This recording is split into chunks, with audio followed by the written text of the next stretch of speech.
Une démarche salutaire que les grands groupes tardent à adopter. Que ce plateau est discipliné. C'est la lessive. Mais c'est ça inspire tout le monde. Ça nous excite, ça. Moi, ça m'énerve. C'est vrai qu'il y a une grande différence. Michel Letition, je comprends bien, je pars sous votre contrôle. L'idéal, c'est d'avoir une lessive en poudre pour le blanc et une lessive liquide pour les couleurs? Enfin, l'idéal, oui. Ouais. Disons qu'on lave beaucoup mieux avec une lessive en poudre pour le blanc. Pourquoi? Parce qu'à l'intérieur, vous avez des produits peroxygénés, en l'occurrence du percarbonate de soude, qui est un produit que lorsqu'il est solubilisé, il libère de l'oxygéné. Cette action d'oxygéné va blanchir plus facilement le linge. Donc ça ne fait pas du bien. Ça fait pas du bien aux couleurs. Alors, bien évidemment, c'est quand même limité, mais à long terme, une lessive poudre aura plus tendance à ternir ou à fadir les couleurs qu'une lessive liquide. Oui, mais combien de temps? Parce que moi, je regarde mes chemises entre 15 et 20 ans. Hein. Oui, à peu près. Donc, il y a un risque, non, je comprends. La durée de vie du tissu était... Ça, c'était une chemise bleue à l'origine, vous voyez, et puis bon, bah... En 1978. Elle ressort bien. Elle ressort bien. Est-ce que ça veut dire, comme nous le demande Martine, que les lessives en poudre sont plus abrasives que les lessives liquides? Non, pas plus abrasive, non. Je dirais même qu'il y a un petit côté légèrement assainissant désinfectant du fait de la présence de l'eau oxygénée. Donc quelque part, nous préconisons, nous l'Arbre Vert, en tout cas de mettre de temps en temps, de faire quelques machines avec de la poudre, quand bien même on n'aurait que du linge couleur, ce qui est d'ailleurs assez rare, ne serait-ce que pour assainir et un peu désinfecter cette machine qui est en permanence en milieu non désinfectant. Voilà. Autre question SMS, on nous demande les doses de lessive, enfin on nous dit, c'est plutôt une remarque, les doses de lessive c'est juste un moyen de nous vendre la lessive plus chère. C'est vrai que ces petites doses là, ça ressemble un petit peu aux dosettes de café aussi, qui permettent de vendre le café très cher. Est-ce que c'est le cas? Ça sert juste à ça ou c'est un intérêt vraiment? Alors nous, l'Arbre Vert, on ne fait pas de doses liquides. Par contre, nous commercialisons depuis maintenant quelques mois des doses de poudre, puisque ça a été notre choix d'industriel. Et c'est effectivement ramener au kilo, c'est toujours un peu plus cher puisque ça nécessite un conditionnement bigrement plus compliqué. Le film hydrosoluble qui est d'ailleurs dessus coûte assez cher et donc c'est effectivement plus cher ramené au kilo. Néanmoins, la facilité d'utilisation est telle et surtout le prédosage qui évite le surdosage est très important pour la consommatrice parce que si on ramène au prix au kilo, d'accord, c'est plus cher. Et le consommateur, Michel. Mais justement pour le consommateur, pardon. Je dis la consommatrice, c'est une déformation un peu professionnelle parce qu'effectivement sont les femmes qui traditionnellement aujourd'hui c'est dépassé plus maintenant. Non mais ça change ou pas les usages là-dessus? Jeanne, vous pouvez peut-être nous le dire? Non, moi je pense que les usages ne changent pas du tout. C'est toujours les femmes qui font les courses. Les hommes font un tout petit peu plus le ménage, mais peut-être parce qu'ils ont compris qu'à deux c'était amusant. Ils ont pas. Bureau maintenant. Ils s'occupent plus de leurs enfants. On dirait que les jeunes hommes, oui, sont plus investis. Mais non, oui, c'est les femmes. C'est les femmes. On l'a vu à travers le SMS qu'on vient de voir là sur cette question, est-ce que c'est le moyen, les doses de lessive, de nous faire acheter plus cher? Il y a toujours une espèce de méfiance vis-à-vis des lessiviers. Alors moi, je ne sais pas si c'est de la méfiance ou c'est de l'exigence. C'est-à-dire qu'aujourd'hui, les gens ont compris, ils ont été éduqués au marketing. Donc ils ont plusieurs critères qui vont les conduire au choix. Ça va être le prix, on est quand même en crise. Ça va être l'efficacité, ça il va falloir le tester. Ça va être la protection de l'environnement. Et on a vu arriver un petit nouveau ces derniers temps, c'est que quand vous changez de lessive, c'est un peu comme quand vous changez de coiffeur. Et ben vous risquez d'avoir des boutons, il y a des réactions allergiques. Et ce qu'on voit monter aujourd'hui, c'est une vraie méfiance sur la fabrication des composés à l'intérieur. Ouais. Et est-ce qu'on paye une grande partie le marketing dans la lessive? On le sait ça parce que c'est vrai qu'on voit énormément de pubs à la télévision. Les lessiviers, ça doit être parmi les premiers. Je regarde assez peu les publicités à la télévision. Vous regardez pas la télé, mais ouais, c'est énorme chez les grandes marques de lessiviers. C'est 5-10% du prix de vente. C'est la pub qui a eu la télé, c'est etc. Donc vous payez énormément sur votre paquet de lessive. Sur ce qui a été fait. Oui, mais bon, moi je m'arrange. Hein. Mais en plus, pire que ça d'ailleurs, parce que ce coût de publicité ou de marketing, ça augmente de 2-3% par an. Donc ça prend de plus en plus de place parce qu'il y a une compétition terrible pour vendre plus l'arbre vert. Moi j'ai quand même tendance à penser, c'est peut-être une erreur, mais quand même, les grandes marques, donc évidemment elles sont un peu plus chères et on paye du marketing, mais elles ont aussi, si ce n'est en valeur absolue en tout cas, si ce n'est en proportion en tout cas en valeur absolue, un budget recherche qui est quand même, c'est comme sur les cosmétiques. Les grandes marques, du coup, elles ont quand même les moyens de faire de la recherche, donc d'avancer un peu plus technologiquement. C'est pas forcément toujours vrai, mais il y a quand même... Oui, les grandes mais les petites petites PME, vous savez, les PME n'ont de raison d'exister que parce qu'elles apportent du nouveau à la distribution. Donc une PME comme l'Arbre Vert qui arrive sur le marché, à contrario des très grands groupes qui sont présents sur le monde des lessives, est obligée d'être plus performant et plus innovant pour faire sa place. Ouais. Donc notre budget, notre budget recherche et développement est très très important. Ouais. Néanmoins, Temps, quand on est présent dans la distribution et si on veut y rester, il faut que les produits tournent. Et pour que les produits tournent, on est quand même obligé de faire de la communication et donc de dépenser. Donc on dépense beaucoup. Un paquet de lessive chez vous, c'est ça, c'est 5 à 10% Moi je peux vous donner. prix, Alors je ne sais pas ramener au paquet de lessive. Ce que je peux vous dire, c'est que le budget communication de l'Arbre Vert globalement dans l'ensemble des produits que nous commercialisons, l'an dernier c'était 13% de notre chiffre d'affaires. Ouais.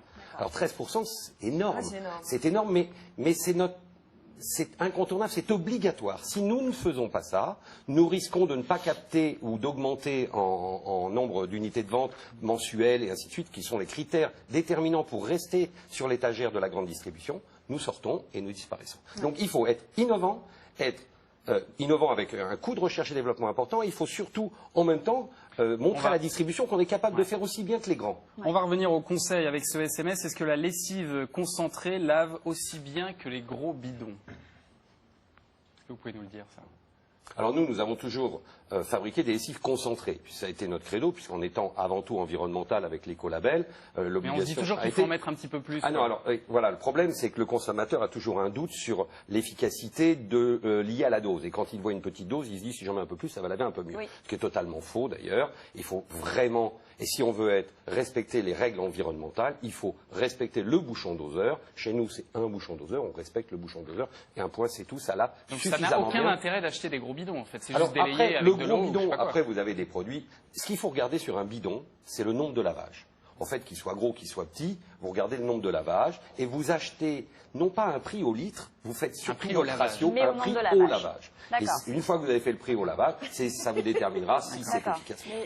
Oui, allez-y. Mais en fait, moi j'ai l'impression que c'est une généralité. C'est-à-dire qu'on a l'impression aujourd'hui, quand on parle d'hygiène, de propreté, de maison saine, qu'il faut en mettre beaucoup pour que ça soit propre. Alors qu'en fait, c'est pas ça. Il faut en mettre peu et le faire souvent. Et c'est ça que les gens n'ont pas compris et qu'il faut peut-être...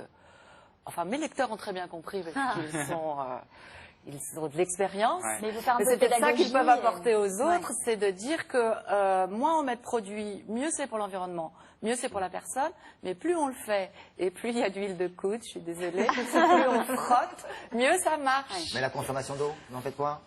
Eh ben, si vous ne mettez pas beaucoup de produits, pas beaucoup d'eau. Ah, c'est comme ça que ça on utilise la machine. Fabien, qui est habitué à compter les sous, contrairement à moi qui dépense sans compter, mais vous avez remarqué un truc que je n'ai jamais fait attention quand j'achète le baril de lessive. Tiens, regarde, c'est quand même le nombre de lavages. 39, c'est pas 40. C'est pas 38, hein? C'est 39. C'est 39. Ouais. C'est très précis. C'est quand même super précis. Alors, si tu tombes pas à 39 lavages dans la fin de ton baril, c'est que tu t'es mal débrouillé. Il va falloir calculer. Justement, dans le reportage, la plupart des lessives se valent, c'est ce qu'on voyait à peu près. Vous êtes pas vraiment d'accord, hein? Mais alors, j'ai quand même un peu bourlingué dans l'univers des lessives, hein, parce que on est 5 à la maison, il y a quand même de la tâche, de la dos, des odeurs, etc., tout ce que vous voulez. Et je trouve qu'il y en a quand même après. Alors, j'ai pas essayé l'Arbre Vert, on en parlait en coulisses, je vous promets que je vais la tester. Et à chaque fois que je suis sortie des grandes marques et des grands termes inconnus, j'ai pas trouvé l'efficacité redoutable et je suis revenue inlassablement. Bon, alors Charlène va peut-être vous convaincre parce qu'elle a une solution, alors pour le coup, qui est ultra économique, parce que vous faites votre lessive vous-même. Oui. Depuis combien de temps? Ça fait un peu plus de 2 ans maintenant. D'accord, et ça vous revient à combien alors j'obtiens à peu près 1,5 litre de lessive et ça me coûte moins d'1 euro. Ah oui. Et vous le faites uniquement pour économiser ou il y a d'autres raisons? Un peu les deux, côté écologique et aussi parce que je suis allergique aux parfums. Donc comme il y en a énormément dans toutes les lessives, excepté l'Arbre Vert, c'était aussi en priorité pour ça, pour éviter tous les désagréments liés. D'accord. Ce fait maison, c'est une tendance qui prend vraiment de l'ampleur ou c'est... Alors je vais me répéter un peu en fait, mais je pense que c'est bien. Non, ce sera pas la peine, on va passer à la suite. Non, mais il y a d'abord un problème économique aujourd'hui qui fait que faire à la maison, ça coûte quand même moins cher. Il y a une méfiance par rapport aux composants. On a la même tendance en cosmétique. Moi, je vois, voilà, les femmes de plus en plus ont envie de fabriquer elles-mêmes leurs cosmétiques ou vont vers des marques qui affichent Fresh Cosmétiques. Donc il y a une vraie volonté de contrôler ce qu'on met sur la peau, ce qu'on utilise. On va voir ce qu'on met exactement dans la lessive. Vous allez nous faire une petite démonstration. Vous allez nous montrer comment ça fonctionne, ces lessives. D'abord, première chose, il faut un outil très important. J'ai appris ça. Ça s'appelle un Thermomix. Voilà, un Thermomix. C'est cette machine barbare. Voilà, ou alors un simple mixeur, ça marche aussi. Ça marche dans le mixeur. L'avantage du Thermomix, c'est qu'on peut chauffer l'eau, tout faire en même temps. D'accord. Alors, qu'est-ce qu'on met dans le Thermomix? Donc, on prend un cube de savon de Marseille. Ouais. Donc, en général, savon de Marseille, de base. Très bien. C'est des conditionnements. Celui-là fait 300 grammes. Il existe des 600 grammes. D'accord. On prend 100 grammes. On découpe en petits morceaux. On découpe, voilà, en petits morceaux. On le met dans le mixeur. Là-dedans. Très bien. Voilà. Ok. Donc là, vous avez fait des petites. On a voilà, déjà des donc petites on paillettes. obtient des paillettes. Alors on peut s'embêter à le mixer. On peut acheter les paillettes directement comme ça. On peut l'acheter Ça existe directement, maintenant, hein. ça existe. D'accord. Donc ok. on met 100 grammes. Très bien. Ensuite, on met, soit dans le Thermomix, on monte à température 1 litre d'eau, 100 degrés 7 minutes, ou alors on fait bouillir de l'eau. Nous, on a fait bouillir de l'eau Voilà. à côté, dans Qu'on une bouilloire, rajoute. tout simplement. Donc 1 litre d'eau Ok. pour 100 grammes de savon. Très bien. C'est parti. What else? Ensuite, il suffit de mixer un petit peu pour mélanger. Ah, il faut mettre quelque chose au-dessus, hein, parce que là, ça va, là, ça va partir dans tous les sens. Hein. Ok, donc je mixe. Un Ça petit va, ça peu. fait pas trop de bruit. Voilà, Très bien. c'est bon. Ok. On rajoute 2 cuillères à soupe de bicarbonate de soude. 2 cuillères à soupe, très bien. C'est bien ces petites recettes. Voilà. J'ai l'impression d'être avec Farida. C'est ça. On a trouvé une remplaçante, elle est impeccable. Ça a l'air délicieux. On remixe un tout petit coup. On remixe un petit coup, Un très tout bien, pas de problème. Voilà, c'est parti. Voilà. Et ensuite, on met 15 gouttes d'huile essentielle. Donc moi, j'ai C'est pris de la obligé, ça lavande. Ça parfume. C'est pas obligé, mais ça c'est parfume juste pour un petit l'odeur. peu. Voilà. Donc Mais ça veut dire que c'est pas vraiment un on peu- met celle qu'on souhaite. Alors, L'huile il faut quand essentielle. même se renseigner auprès du pharmacien. Il faut qu'elle soit, qu'on puisse la mettre sur la peau et la Oui, c'est tester ça, avant. ça peut parce être qu'on peut allergène, être hein. aussi allergique à l'huile essentielle. D'accord. Très bien. Et alors, on remixe tout ça. On mixe tout ça, Encore une tout fois. simplement. Et ça y est, c'est terminé. C'est terminé. Alors, ce qui se passe, c'est qu'au bout de quelques heures, il y a une décantation qui se produit. Ah, il faut attendre, il faut Il laisser faut reposer. attendre C'est un comme la petit pâte à peu. crêpes. Donc, on D'accord. a l'huile qui va se séparer du reste du mélange. Moi, ce que je fais, je prépare la veille, je laisse reposer la nuit. Le lendemain matin, je remixe un grand coup. Et on ça donne obtient ça une sorte de chantilly. Une pâte qui est costaud, hein. C'est de la chantilly. C'est de la chantilly, La mais chantilly. alors. Ouais. Et ça, il faut la remixer un petit peu avant de la mettre dans la machine. Non, non, non. On la met dans son petit pot en verre. D'accord. Donc, on obtient quand même 1,5 litre. Hein, donc, il faut un sacré pot. Et vous en mettez combien alors? 2 cuillères à soupe dans le tambour de la machine. Directement, Voilà. avec les feuilles. Voilà. Ou D'accord. alors dans une petite boule, si on a gardé une petite boule doseuse. Ok, bah super. Eh ben super, merci. Et pour l'adoucissant, beaucoup. vous faites comment? Je le fabrique moi-même aussi. Il faudra nous apporter la recette. Exactement. De toute façon, on mettra les toutes recettes de recettes, Charlène. sur la plateforme de la quotidienne france5.fr. En tout cas, ça aidera sans doute Michel qui nous demandait justement comment on faisait pour faire une lessive quand on est